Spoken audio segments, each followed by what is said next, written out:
Hello viewers, இன்னைக்கு நாம பார்க்க போறது One Piece episode 403.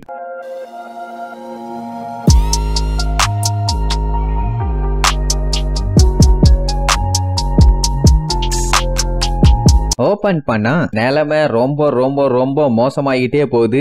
யூஸ்டஸுக்கும் ட்ரஃபல்லாவுக்கும். ஏன்னா அந்த கட்டுடல் மேனி கொண்ட காட்டெருமை குமா யூஸ்டஸ் கேப்டன் கிட்டையும் ட்ரஃபல்கர்லாவையும் அப்படியே எய்ம் பண்ணி மார்க் பண்ணி அதுக்கப்புறம் அட்டாக் பண்றான். பேரு தெரிஞ்சாதான் அடிப்பான் போல. அவன் அட்டாக்ல பூரா எஸ்கேப் ஆகி ட்ரஃபல்கர்லா குமாவை சுத்தி ஒரு ரூம் ஒன்னு ரெடி பண்ணுவான். ஆனா அதுக்குள்ளேயே அவன் கேப் விடாம அட்டாக் பண்ண ஆரம்பிச்சிருவான். இவனுக்கு கேப் விடாம அட்டாக் பண்ண உடனே அவனுக்கே என்ன பண்றதுன்னு தெரியல. அப்படியே கட் பண்ண தூரத்துல ஜங்குன்னு சவுண்டு. யாரான்னு பார்த்தா எல்லாம் அந்த நேவி ஆளுங்க. யூஸ்டஸ் கேப்டன் கே ட்ரஃபல்கர்லா உங்களோட சேர்த்தி உங்க குரூவையுமே நாங்க பிடிக்க போறோம். எங்கேயும் தப்பிச்சோட முயற்சி பண்ணாதீங்க, அது உங்களுக்கு தான் ஆபத்துன்னு எறும்பு கூட்டம் வர மாதிரியே கொயமையன்னு வந்துட்டு இருப்பானுங்க. அதை பார்த்த அந்த பைரட் கூட்டத்துக்கு நல்லா தெரிஞ்சு போச்சு. இதுக்கப்புறமும் இங்க இருந்தா கண்டம் துண்டமா வெட்டி களைச்சு போட்டுருவானுங்க. அதனால டைரக்டா போய் பொழந்துடலான்னு அந்த ஜீன் பார்ட்டும் கரடியும் பாஞ்சு அட்டாக் பண்ண போவாங்க. ஆனா சட்டானா லேசரை வச்சு அட்டாக் பண்ணதுனால இவங்களால குமா பக்கத்துல போக முடியல. அப்ப அந்த கில்லர் இடையில பூந்து அவனோட கால்ல ஒரு வெட்டுவான். வெட்டினதுல உள்ளுக்குள்ள இருந்து நட்டு போல்ட் எல்லாம் தெரிக்கும். அண்ட் அது மட்டும் இல்லாம அவன் பாடி அப்படியே லைட்டா மால் ஃபங்க்ஷன் ஆன மாதிரி ஆகும். அதாவது லைட்டா ஷாக் அடிக்கும். இங்க இந்த மிலிட்டரி ஆளுங்க வந்துட்டு இருப்பானுங்க. திடீர்னு பார்த்தா அவனுக்கு கன் எல்லாமே கண்டமேனிக்க பார்க்க ஆரம்பிச்சிடும். ஆனா அது பறந்து வேற எங்கேயும் போகாது, நேரா யூஸ்டஸ் கிட்ட தான் வரும். அவன் என்ன பண்ணுவான், அதெல்லாத்தையும் யூஸ் பண்ணியே குமாவோட அட்டாக் எல்லாத்தையும் தடுப்பான். அப்புறம் என்ன அதையே ரிப்பல் பண்ணி அட்டாக் பண்ணிட்டு இருப்பான். அதை பார்த்துட்டு ட்ரஃபல்கர்லாக்கே ஒரு டவுட், நிஜமாவே இந்த குமா ஒன் ஆஃப் த 7 வார்லார்ட்ஸ்ல ஒருத்தன் தானான்னு. அதே நேரத்துல இன்னொரு இடத்துல காட்டுறாங்க, கண்ணா பின்னான்னு பிளாஸ்ட் போயிட்டு இருக்குது. அது வேற யாரு பண்ற வேலை இல்ல, நம்ம லூஃபியோட டீம் தான். அவங்க இங்க ஒரு குமா கூட பயங்கரமா குமா குத்து போட்டு விளையாண்டுட்டு இருக்காங்க. ஐ மீன் சண்டை போட்டுட்டு இருக்காங்க. ஆனா இவங்க என்னதான் வளைச்சு சண்டை போட்டாலும் அவன் பாடியில ஒரு சின்ன அசைவு கூட இல்ல. ஆனா என்ன சட்டையை மட்டும் கிழிச்சிருக்காங்க. சண்டை என்ன சட்டை கிழியறது சகஜம் தானே. இதுல காமெடி என்னன்னா, இவ்வளவு நேரம் அவன் அட்டாக்ல இருந்து இவங்க எஸ்கேப் ஆறதுக்குள்ளேயே படாத பாடுபட்டு இருக்காங்க. அத்தனை பேர் முயற்சி பண்ணியுமே திருப்பி அட்டாக் பண்றதுக்கு கேப்பே கிடைக்க மாட்டேங்குது. இப்படி எஸ்கேப் ஆறதுலயே அத்தனை பேருக்கும் பயங்கரமா மூச்சு வாங்கி எனர்ஜி ட்ரைன் ஆச்சுன்னா இதுக்கப்புறம் எப்போ எகிரி அடிக்கிறது முடியல. பாவம் ரொம்ப முக்கிட்டு இருப்பாங்க. ஜோரோவோட நிலைமை தான் ரொம்ப மோசம். அவனாலதான் முடியல. அதாவது உள்ளுக்குள்ள டேமேஜ் ஆயிருச்சு, அவனால முடியும். ஆனா பாடி கண்டிஷன் சரியில்லை. அப்படின்னா ஒரு ஓரமா உட்காந்து ரெஸ்ட் எடுக்க வேண்டியதானே. முடியலனாலும் முக்கிக்கிட்டு சண்டைக்கு போவான். எல்லாம் பார்த்துட்டு ஜோரோ போகாதன்னு சொல்லிட்டு அவனுங்க சண்டை போட போவாங்களா. ஆனா அதுக்கு முன்னாடி நம்ம சாப்பர் பூந்து அவனை போட்டு குமுறு எடுப்பான். அப்படி அவன் கண்டமேனிக்கு அவனோட ஃபுல் ஃபோர்ஸ கொடுத்து அடிக்க சும்மா கொஞ்சமா பின்னாடி போவானே தவிர மத்தபடி எதுவும் பெரிய இம்பாக்ட் ஆன மாதிரி தெரியல. அவன் என்ன பண்ணுவான், டப்புன்னு சாப்பரை பிடிச்சி அவனோட லேசரை வச்சு அட்டாக் பண்ண போவானா. அந்த டைம் தான் இடையில பிராங்கி பூந்து அந்த லேசர் வச்சு அட்டாக் பண்ற கையை தட்டி விட்டுருவான். சோ இந்த கேப்ல சாப்பர் எஸ்கேப் ஆயிட்டானா. ஆனா அந்த லேசர் அட்டாக் மட்டும் அவன் மேல பட்டுருந்துச்சு. சாப்பர் நேரத்துக்கு பேன்னு கிடப்பான். அதான் அந்த பக்கமா மரத்துல போய் பட்டு எஸ்கேப். அதுக்கப்புறம் பிராங்கி போட்டு அவன் நெஞ்சா குமுறு எடுப்பான். குமா கேஷுவலா ஒரே குத்து அப்படியே 10 பல்ட்டி 15 பல்ட்டி அடிச்சு ரொட்டேஷன்ல போவானா. அவனை ஸ்டாப் பண்றதுக்காக ரோபின் கையெல்லாம் நெட்டா மாத்தி லாக் பண்ணுவான். கையெல்லாம் வச்சு நல்லா தான் சண்டை போடுறாங்க. ஆனா எவ்வளவு எனர்ஜி கொடுத்து அடிச்சாலும் அவங்கிட்ட எந்த ஒரு இம்பாக்டுமே இல்லையே. அந்த நேரம் அந்த ப்ரூக் என்ன பண்ணுவான், மரத்து மேல ஏறி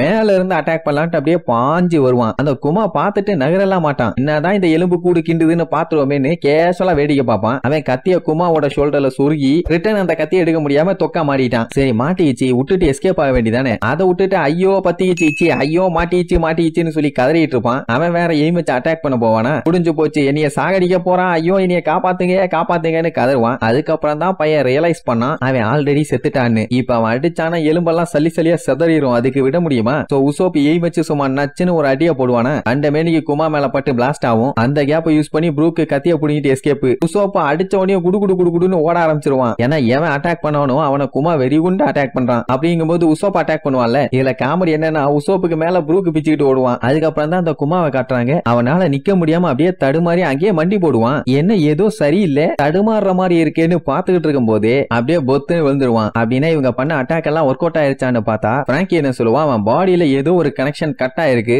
பட் என்னதான் அவன் பாடி ஸ்ட்ராங்கா இருந்தாலும் அடிபட்டதுனால ப்ளீட் ஆகுதுங்கிற மாதிரி சொல்லுவான். அப்படின்னா இந்த குமாவும் கிட்டத்தட்ட நம்ம பிராங்கி மாதிரி தான். ரெகுலரா ஒரு லிவிங் பர்சனை மாடிஃபைடு பண்ண ஒரு வெப்பன். இதை இவங்க டிஸ்கஸ் பண்ணிட்டு இருக்கும் போது அப்படியே கேஷுவலா எந்திரிப்பான். நம்ம நமி எங்கேயோ திபுன்னு ஓடிட்டு இருப்பான். அவளை ஸ்கேன் பண்ண ஆரம்பிச்சிருவான். அப்படின்னா என்ன அர்த்தம், வெறித்தனமா அட்டாக் பண்ண போறான். அஞ்சு கத்து நத்துவான். உன்னைய பார்த்துட்டான் நமி எப்படியாச்சும் எஸ்கேப் ஆகுன்னு அவன் என்னத்துல எஸ்கேப் ஆவா. ஐயோ மாட்டிட்டுமே யாராச்சும் காப்பாத்துக்கடான்னு பீதியில நெருங்கிட்டு இருப்பான். அந்த டைம் தான் நம்ம ரோபின் பிரில்லியன்டா சைலண்டா ஒரு வேலையை பார்ப்பான். என்னன்னா அவன் வாய் ஃபுல்லா அந்த லேசர் பவர் அப்படியே எடுத்து அட்டாக் பண்ண போற அந்த செகண்ட் அவளோட கைய அவனோட பாடி ஃபுல்லா வர வச்சு தலையில ஒரே போடு. அதனால வாய் முடியுமா, பீம் வாய்க்குள்ளேயே பிளாஸ்ட் ஆகி உள்ளுக்குள்ள பயங்கரமான டேமேஜ். அந்த சென்டர் ஆஃப் த வயித்துலயும் ஏதோ பஞ்சாயத்து ஆயிருச்சு போல. உடனே நமி என்னையாடா அட்டாக் பண்ண குரங்கு கொய்யால இந்த சாவுடான்னு சொல்லி அவளோட தண்டர் அட்டாக்க ஸ்ட்ரெயிட்டா அவன் மேல இறக்குவா. அவ்வளவுதான், ஆல்ரெடி கண்டமான உடம்பு இன்னும் கண்டமாயிரும். சரி அப்படியே மயக்கம் போட்டு பொத்துன்னு விழுவான். இதோட பஞ்சாயத்து முடிஞ்சுன்னு பார்த்தா அதான் இல்ல. அவன் தடுமாறி கீழே விழ மாட்டான். கண்டமேனிக்கு சுத்தி சுத்தி அந்த லேசரை வச்சு அட்டாக் பண்ண ஆரம்பிச்சிருவான். ஐயோ நம்ம அட்டாக் பண்ணது எதுவுமே வேலைக்கு ஆகலையேன்னு சொல்லி உசோப்பு இங்க புலம்பி தள்ளிட்டு இருப்பான். ஆனா நிலைமை என்னன்னா அவன் எந்த இடத்துல டார்கெட் வச்சாலும் அந்த இடத்த எல்லாத்தையுமே ரெட் மார்க்ல காமிக்குது. அதனால கண்டமேனி அட்டாக் பண்ணிட்டு இருக்கான். அவன் எதை எய்ம் பண்ணி அடிக்கிறான்னு அவனுக்கும் தெரியல, நம்ம ஆளுகளுக்கும் தெரியல. பைத்தியம் முத்தி போச்சுன்னு மட்டும் நல்லா தெரியுது. தஞ்சி அவன் காலை சும்மா ஃபயரா ரெடி பண்ணி சண்டைக்கு ரெடி ஆயிட்டான். அவனுக்கு தெரிஞ்சு போச்சு இதோட சண்டை முடிஞ்சதுன்னு. இனி இவனை நாக் அவுட் பண்ணா வேலை ஓவர். ஜோரோவுமே களத்துல இறங்கிடுவான்.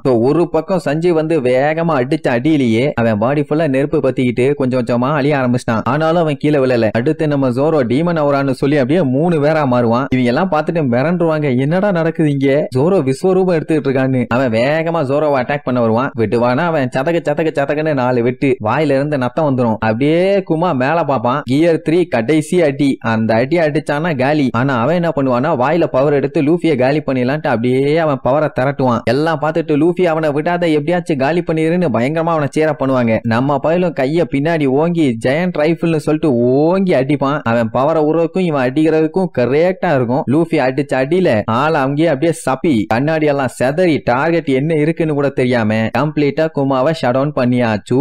அப்படி ஃபைனல் டச்சா நம்ம லூஃபி பந்தாடி முடிக்கிறதோட குத்து வச்சதுக்கு அப்புறம் கையை மறுபடியும் சின்னதாகும்ல. என்ன கொஞ்சம் காத்து ஊதி பெரிய கையா மாறினதுனால காத்து போக போக பைய கண்ணா பின்னான்னு அங்க அங்கன்னு காத்துல அலை அடிச்சுக்கிட்டு தெரியுவான். அப்படி சுத்தினா கூட பரவாயில்லையே, கண்ணா பின்னான்னு சுத்தி புதகடீல்னு போய் விழுவான். அடிச்ச கைப்புள்ளைக்கே இந்த நிலைமைன்னா அடி வாங்கினவன் உசுரோட இருப்பான். அப்படியே புகையெல்லாம் களைச்சு விட்டுட்டு அந்த குமாவை காட்டுறாங்க. தரையோட தரையா சப்பி பேனி கிடப்பான். அப்படியே ஒருத்தரா காட்டுறாங்க. எல்லாத்துக்குமே பயங்கரமா மூச்சு வாங்கும். ஆமா, இந்த ஒரு தடிமாட்டு பயில காலி பண்ண உசுர கொடுத்து சண்டையை போட்டிருக்காங்களே. இந்த மாதிரி இன்னும் ஒரு 50 பேர் வந்தானுங்கன்னா அவ்வளவுதான் முடிஞ்சு. எந்த பைரட்டும் கடல்ல சுத்த முடியாது. இன்னும் பெரிய பெரிய ஆளுகள்லாம் இருக்கானுங்க. பாப்போம் எந்த அளவுக்கு பவர்ஃபுல்லா இருக்காங்கன்னு. அப்பதான் ஒன்னு நோட் பண்ணுவாங்க, அவனோட கழுத்துல PX4 சொல்லிட்டு ஒரு நம்பர் ஒன்னு போட்டிருக்கும். அப்படின்னா இன்னும் இவன மாதிரி ஏகப்பட்ட பேர் இருக்காங்கன்னு கன்ஃபார்மே ஆயிருச்சு. ஆனா அவனோட பாடியில ஒரு சின்ன அசைவு தெரியுமா, நமீக்கெல்லாம் அள்ளு விடும். உசோப்புக்கெல்லாம் நாக் அவுட்டே ஆயிருச்சு. இனிமேட்டு அவன் மூவ் பண்ண என்ன, மூவ் பண்ணாட்டி என்ன, இனிமேட்டு இவங்களால எல்லாம் மூவ் பண்ண முடியாது. என்ன இருக்கிற எனர்ஜி எல்லாத்தையுமே திரட்டி இங்க இருந்து தப்பிச்சு வேணா ஓடலாம். ஆனா ரோபின்னு நம்ம தப்பிச்செல்லாம் ஓடக்கூடாது. யாரு நம்மள ஃபாலோ பண்ணி வந்தாலுமே அவங்கள ஜெயிச்சுதான் ஆகணும்பா. ஏன்னா இப்ப இவங்களுக்கு டைம் மேட்டர் இல்ல. சொல்ல போனா இன்னும் 3 நாளைக்கு இங்க தான் சர்வை ஆகணும். அப்படி இருக்கும்போது இந்த மாதிரி ஆளுங்க வந்தாங்கன்னா சண்டை போட்டு ஜெயிக்காம விட்டா ஃபாலோ பண்ணி வந்துகிட்டே இருப்பாங்க. அது இன்னும் பிரச்சனை.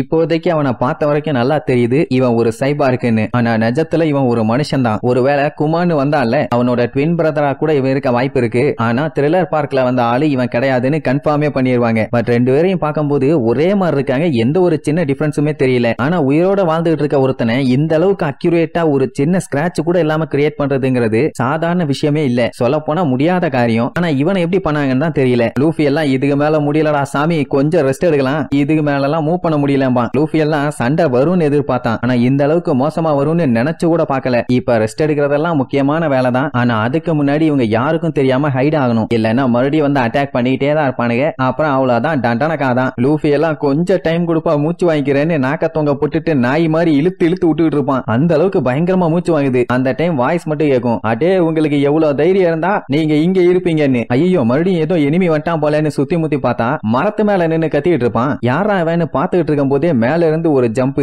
அந்த இடமே புகை மண்டலம் ஆயிரும். அவன் PX4 பார்த்து வண்ட வண்டையா திட்டுவான், உன்னால கேவலம் அவமானம், ஒரு வார்ஷிப்பை பில்ட் பண்ற அளவுக்கு காஸ்ட் ஆகும் உன்ன மாதிரி ஒரு பேசிபிஸ்டாவை உருவாக்க. ஆனா நீ சண்டை போறதுக்கு துப்பு இல்லாம இந்த மாதிரி ஒரு கேடுகட்ட பைரட்ஸ் கிட்டயே தோத்து இருக்க அப்படி இப்படின்னு புகைக்குள்ள இருந்தே ஓவரா கழுவி ஊத்திட்டு இருப்பான். பின்ன இப்படி தோத்து போயிட்டான்ல, இந்த ஒரு கேவலத்தை எப்படி போய் அவன் சொல்ல முடியும்? இப்படி எல்லாம் கேப் விடாம பேசிட்டு இருந்தோன்னு நம்மளுக்கு ஒரே பீதி. ஆமா, சண்டைக்கு அடுத்து எவன் வந்திருக்கான்னு தெரியலையே. மறுபடியும் பாஞ்சு சண்டை போடணும் போலயேன்னு பார்த்தா அது வேற யாரும் இல்ல, சென்டமரு, நேவி ஹெட் குவார்டர் சயின்ஸ் யூனிட்டோட கேப்டன். இவனை தானே அந்த கிசுரு பைய தேடிட்டு இருந்தான். இப்ப இவன் இங்க இருக்கான்னு அவன் வந்தான்னா நம்ம ஆளுல பொலி போட்டுருவானே. இதுல இன்னொரு காமெடி என்னன்னா, வந்தவன் இன்னொரு குமாவை கூப்பிட்டு வந்திருப்பான். அவ்வளவுதான், மறுபடியும் ஒருத்தனான்னு 50 பேருக்கு கண்ணெல்லாம் பிதிங்கிரும். ஒருவேளை இவன் நிஜமான ஆளா இருந்தா என்ன ஆகுறது? த்ரில்லர் பார்க்ல த்ரில்லு காட்டினால அந்த மாதிரி ஆயிரும். ஆனா இவன் நிஜமோ இல்ல டூப்ளிகேட்டோ, இப்போதைக்கு நம்ம ஆளு கிட்ட சண்டை போறதுக்கு சுத்தமா பாடியில எனர்ஜி இல்ல. என்ன வந்தவன் அந்த அடிபட்டு கிடக்கிற குமாவை பார்த்து பேசிபிஸ்டான்னு சொன்னான். அதுதான் அதோட ஒரிஜினல் ஒரிஜினல் நேமா இல்ல என்னவா இருக்கும்னு சொல்லி ஒண்ணும் புரியல. சரி கோடாரியோட வந்திருக்கியே யாரா நீ என்னன்னு கேட்டா அவன் டேய் கோடாரியை வச்சிருந்தா உன் இஷ்டத்துக்கு கேப்பியா, நான் சொன்னாலும் எந்த யூஸும் இல்ல, அதனால உங்ககிட்ட எல்லாம் நான் எதையும் சொல்ல போறது இல்ல, என்கிட்ட இருக்கதாண்டா உலகத்திலேயே டஃபஸ்ட் டிஃபென்ஸ், அதனால உங்ககிட்ட உண்மையெல்லாம் சொல்றதுக்கு என் வாயை ஓபன் பண்ண மாட்டேன், கம்ப்ளீட்டா சீல் பண்ணி வச்சுக்க போறேன்பா. அட மெண்டல் பையில வந்ததுக்கு உன் பேரையாச்சும் சொல்லு, அதையாச்சும் தெரிஞ்சுக்கலாமேன்னு கேட்டா நான் தான் சொல்ல மாட்டேன்னு சொன்னலடா விளக்கன்னு அப்படின்னு சொல்லிட்டு உங்களுக்கு எல்லாம் என்னைய பத்தி தெரியாது, நான் தான் ஆல்ரெடி சொன்னேனே என் பேரு சென்டமரு, என் வாயை உங்ககிட்ட உண்மையை சொல்லக்கூடாதுன்னு டைட்டா மூடிட்டேன்னு, என்கிட்ட எந்த இன்ஃபர்மேஷனும் உங்ககிட்ட வராதும்பானா. ஓ உன் பேரு சென்டமருவான்னு கேட்டா என்னங்கடா மூடி இருந்த வாய்கிட்ட வலுக்கட்டாயம் ஆன்சரை வாங்குறீங்களா, அவ்வளவு தைரியம் வந்துருச்சா, இனிமேட்டு நீங்க கேட்கிற கேள்விக்கெல்லாம் நான் பதில் சொல்ல மாட்டேன், சொன்னே வேலையை ஆரம்பின்னு சொன்ன உடனே பொசுக்குன்னு பட்டால்னு பிளாஸ்ட் ஆவான், அவன் வெடிச்ச போர்ஸுக்கு இங்க நம்மாளுங்க எல்லாம் அப்படியே தெரிச்சுக்கிட்டு தேய்ச்சிக்கிட்டே வந்து விழுவாக்கே, அந்த அளவுக்கு பயங்கரமான பிளாஸ்ட். என்ன இவன் பீம கண்ணா பின்னான்னு யூஸ் பண்றான், என்ன சொன்னாலும் இதோட இவன் மூணாவது ஆளு, பட் இவனோட மிஸ்டேப்ப கண்டுபிடிச்சிட்டு இருக்கிறதுக்கெல்லாம் இவங்களுக்கு நேரம் இல்ல, ஏன்னா இப்போதைக்கு இவங்க சேஃப்டி ரொம்ப ரொம்ப முக்கியம், இதுக்கப்புறம் இவங்க கண்டினியூ பண்ணி சண்டை போட்டாங்கன்னா இவங்களுக்கு பயங்கரமான காயம் ஏற்பட வாய்ப்பு இருக்கு, அதுக்கப்புறம் இவங்களை அள்ளிட்டு போக கூட ஆள் இருக்க மாட்டாங்க, இனி இதுக்கப்புறம் அட்மிரல் வேற வருவான், சோ கிளம்புறதா நல்லதுன்னு சொல்லும் போது லூஃபியா தான் சொல்லுவான், ஆனா அங்கேயும் ஒரு பிரச்சனை இருக்கு, அத்தனை பேரும் ஒட்டுக்கா போனா ஈஸியா தொக்கா லாக் பண்ணிடுவானுங்க, சோ பிரிஞ்சு போறதான் பெஸ்ட்ங்கிற மாதிரி சொல்லுவானா. இத கேட்டவனே சாப்பர் உசோப்புக்கு செம ஹாப்பி, இத முன்னாடியே சொல்ல வேண்டியதானே, நல்ல முடிவு போயிட்டு வரேன் பை பைன்னு சொல்லிட்டு அடிச்சு புடிச்சு அங்க இருந்து குடு குடு குடு குடு குடுன்னு ஓட ஆரம்பிச்சிருவானுங்க. அதே மாதிரி இப்ப இவங்க மூணு பேருமே ஸ்பிளிட் ஆகலாம்னு பிளான் பண்ணுவாங்களா, பாவம் ஜோரோவோட நிலைமை ரொம்ப மோசமா இருக்கு, நீ ஓகே தானே பார்த்து போய்க்குவியான்னு கேட்ட உடனே என்னைய பத்தி கவலைப்படாரா வெண்ண போயிட்டு வாடான்னு சஞ்சய வண்ட வண்டியா திட்டுவான். சஞ்சி வழக்கம் போல நம்பி பின்னாடி என் உசுரே போனாலும் சரி அவளை ப்ரொடெக்ட் பண்ணுவேன்னு நெளிஞ்சுக்கிட்டே பின்னாடி போவான். சரி சரி வந்து தொலைடான்ட்டு அவளும் போவா. பிராங்கியை பார்த்துட்டு கிண்டல் பண்ணுவான். உசுறு போனதுக்கு அப்புறம் எங்களை எப்படா ப்ரொடெக்ட் பண்ணுவேன்னு சொல்லி கேட்பான். அவன் இந்த offer only for girls not for guys வண்டியும்பான். அதாவது நம்ம பிராங்கி ஒரு கேஸ் வண்டியாமா, சட்டி போட்ட ஜாம்பவானெல்லாம் என்னால காப்பாற்ற முடியாது, போயிட்டு வா டட்டா பை பைம்பான். இங்க அந்த குமா கண்டமே நீ உசோப்ப அட்டாக் பண்ண உடனே அவன் வீதியில எங்க போறதுன்னு தெரியாம ஓடிட்டு இருந்த ஜோரோவோட கழுத்தை போய் பிடிச்சுக்குவான். போறதான் போற என்னைய காப்பாத்தி கூப்பிட்டு போடா, என்னால முடியல, எனக்கு பயமா இருக்கு, பீதியா இருக்கு, செத்துருவோம் போல, பழைய விஷயம் எல்லாம் கண்ணுக்கு முன்னாடி வந்துட்டு போதும்பா. அவன் ஜோரோவுக்கே அடிபட்டு இருக்கு, அவனை புடிச்சு இந்த இழு இழுத்தானா. அப்ப ப்ரூக் இருந்துட்டு கவலைப்படாத, நான் உன்னை ப்ரொடெக்ட் பண்ணி கூப்பிட்டு போறேன், த்ரில்லர் பார்க்ல என்ன சம்பவம் நடந்துச்சுன்னு எல்லாத்தையுமே ஆரம்பத்துல இருந்து கடைசி வரைக்கும் பார்த்தவன் நானு, நீ தானே அவனை ஸ்டாப் பண்ண எனக்கு நல்லா தெரியும்பா. ஜோரோவும் தேங்க்ஸ்னு சொல்லிட்டு அவன் பாட்டுக்கு ஓடுவான். இங்க இவங்க மூணு பேரும் ஒரு சைடு ஓடிட்டு இருப்பாங்க. சாப்பருக்கெல்லாம் அந்த பீமை பார்த்து பயங்கரமா பீதி ஆகுது, அதனாலேயே கதறிக்கிட்டே ஓடுவான். சரி இப்ப இவங்க கண்டபடி பிரிஞ்சுட்டாங்கல்ல, இவங்க மூணு டீமும் 3 நாள் கழிச்சு சன்னில மீட் பண்ணணும். அப்ப அந்த சென்டமரு குமா கிட்ட 3 பேரும் பிரிஞ்சு வர்றாங்க, அவங்கள விடாத, அவங்க மட்டும் 12ஆம் நம்பர் ட்ரீ கிட்ட போயிட்டாங்கன்னா நிலைமை ரொம்ப மோசமாயிரும். அவன் அட்டாக் பண்ண கிளம்பிட்டான். அப்பதான் உசோப்பு புத்திசாலித்தனமா ஒரு வேலையை பார்ப்பான். என்னன்னா எல்லாம் எங்க ஓடிட்டு இருக்காங்கன்னு தெரிஞ்சாதானே நீ ஃபாலோ பண்ணி வருவ, இறா அவங்கள வச்சுக்கிறேன்னு சொல்லி ஸ்மோக் பாம டைரக்டா அந்த சென்டமரு மேல விட்டு அடிப்பான். சோ அந்த இடமே கண்ணா பின்னான்னு புகையில நிறைஞ்சு வெளியும், இதாண்டா கேப்னு அடிச்சு புரண்டு ஓடுவான். ஆனா அந்த குமா நம்ம சஞ்சி பிராங்கி நமி இவங்க 3 பேரும் தப்பிச்சு போக இருந்த பிரிட்ஜை அவன் காலி பண்ணிட்டான். ஐயோன்னு பார்த்து பீதி ஆயிட்டு இருக்க அந்த கேப்ல டப்புன்னு முன்னாடி வந்து வாயில இருந்து லேசர் எடுத்து அட்டாக் பண்ண போவான். ஐயோ வேணாண்டா வேணாண்டா இப்படி பண்ணாதேன்னு இவங்க பதறிட்டு இருப்பாங்க. இவங்க இப்படி மாட்டிட்டாங்கன்னு ஆப்போசிட்ல இருக்க நம்மால எல்லாம் பாத்துட்டாங்க. நிலைமை மோசமாயிட்டு இருக்கேன்னு சொல்லிட்டு இருக்க அந்த டைம் கரெக்டா லூஃபியா பிளாக் பண்ணி அந்த சென்டமரு வந்து நிப்பான். மத்தவங்கள பத்தி எல்லாம் கவலைப்படுறதுக்கு உங்களுக்கு டைம் இல்ல கண்ணா, ஏன்னா உங்களை பத்தியே மத்தவங்க கவலைப்பட வேண்டி இருக்குன்னு சொல்லி கிண்டல் பண்ணுவானா. லூஃபி உடனே கம் கம் கேட்லிங்னு சொல்லிட்டு கண்டமே நீங்க பஞ்சு வச்சுட்டு பக்கத்துல வருவான். ஆனா அவன் சிம்பிளா 2 கைய மட்டும் தான் நீட்டுவான். அப்படியே லூஃபி எல்லாம் தெரிச்சிருவான். அவன் என்ன பண்ணிட்டான்னு இப்படி லூஃபி தெரிச்சான்னு தெரியல. ஆனா இவனோட டிஃபென்ஸ் தான் வேர்ல்ட்லயே கிரேட்டஸ்ட் டிஃபென்ஸ் ஆமா, யாராலையும் நீ எதுவும் பண்ண முடியாதுன்னு சொல்லிட்டு இருக்கும்போது கரெக்டா லூஃபி கீழே லேண்ட் ஆவானா, அவனை ஒரே அடி பையன் அப்படியே கண்ணா பின்னான்னு தெரிச்சிருவான். நம்ம டீமோட மெயின் ஆளுக்கே இந்த நிலைமைன்னா மத்தவங்க நிலைமை என்ன ஆகுறது. இதுல வேற அந்த சென்டமருக்கு எந்த ஒரு பவர்ஸும் கிடையாதாமா, பவர்ஸ் எல்லாமே இந்த அடி அடிக்கிறான், பவர்ஸ் வந்தா என்ன ஆகும். அதே நேரம் ஜோரோ ப்ரூக் உசோப் இவங்க 3 பேரும் தப்பிச்சு போயிட்டு இருந்தாங்கல்ல, அந்த டைம் ஆப்போசிட்ல ஏதோ பளின்னு வந்து நிக்கும், எவனோ அட்டாக் பண்ணதான் வந்திருக்கான்னு தெரிஞ்சு போச்சு. சோ பொலந்துலான்னு சொல்லி கத்தி எடுத்து அட்டாக் பண்ண ரெடியா நிக்கும் போது ஒத்த வேலை நீட்டி அவன் பவரை யூஸ் பண்ணுவான். அவ்வளவுதான் பட்டு பயங்கரமா அங்க ஒரு பிளாஸ்ட் ஆகும். அப்ப ஜோரோன்னு கத்துற சவுண்ட் மட்டும் தான் கேட்கும். மிச்ச டீம் மெம்பர்ஸ் எல்லாம் பார்த்துட்டு பதறுவாங்க, ஐயோ என்னாச்சா ஏதாச்சோன்னு. பார்த்தா ஜோரோ முடியாம அங்கேயே சுருண்டு விழுவான். ஜோரோவை பீமை வச்சு அட்டாக் பண்ணிட்டாங்க, யாருன்னு தெரியல அப்படின்னு அப்படியே அந்த புகையை காட்டுறாங்க. பெரிய சைஸ்ல ஒருத்தன் நின்னுட்டு இருக்கான். எஸ் நீங்க நினைக்கிற ஆளே தான். பாவம் ஜோரோவால இதுக்கு மேல மூவ் பண்ண முடியல. சென்டமரு பார்த்துட்டு என்ன அங்கிள் வரக்கு இவ்வளவு லேட்டானு கேட்பான். அப்படின்னா அது யாரு, கிசரு. அவன் பேரை கேட்டவனே ரோபினுக்கு எல்லாம் அள்ளு விடும். வந்திருக்கிறது நேவி அட்மிரல், எல்லாம் கொஞ்சம் கேர்ஃபுல்லா இருங்கம்பா. எது அட்மிரலான்னு அத்தனை பேருக்கு அள்ளு விடும். அவன் ஜோரோவை பார்த்து என்ன ஜோரோ இப்படி லேட் பண்ணிட்ட, 120 மில்லியன் பவுண்டி, இப்படியா பொறுப்பு இல்லாம இருப்பாங்க, நீ ஒரு கத்தி சண்டை வீரன்னு கேள்விப்பட்டனே, ஒரே அடியில கவுந்துட்ட, நீ நல்லா சண்டை போட்டு பழகணும், பத்தாது இன்னும் உங்ககிட்ட எதிர்பார்த்தேன், சரி பரவாயில்ல இதுக்கப்புறம் நல்லா நிம்மதியா தூங்குன்னு சொல்லிட்டு அவன் காலை வச்சு ஜோரோ மிதிக்க போவான். அவன் மிதிச்சா இப்ப ஜோரோ கன்ஃபார்மா செத்துருவான். அவன் அப்படியே காலை தூக்கும் போது அவன் கால்ல இருந்து பயங்கரமான ஒரு பீம் வரும். அத அத பார்த்துட்டு ஜோரோன்னு சொல்லி நம்ம லூஃபி பயங்கரமா கத்துறதோட இந்த எபிசோடுக்கு எண்டு கார்டு போட்டு முடிக்கிறாங்க.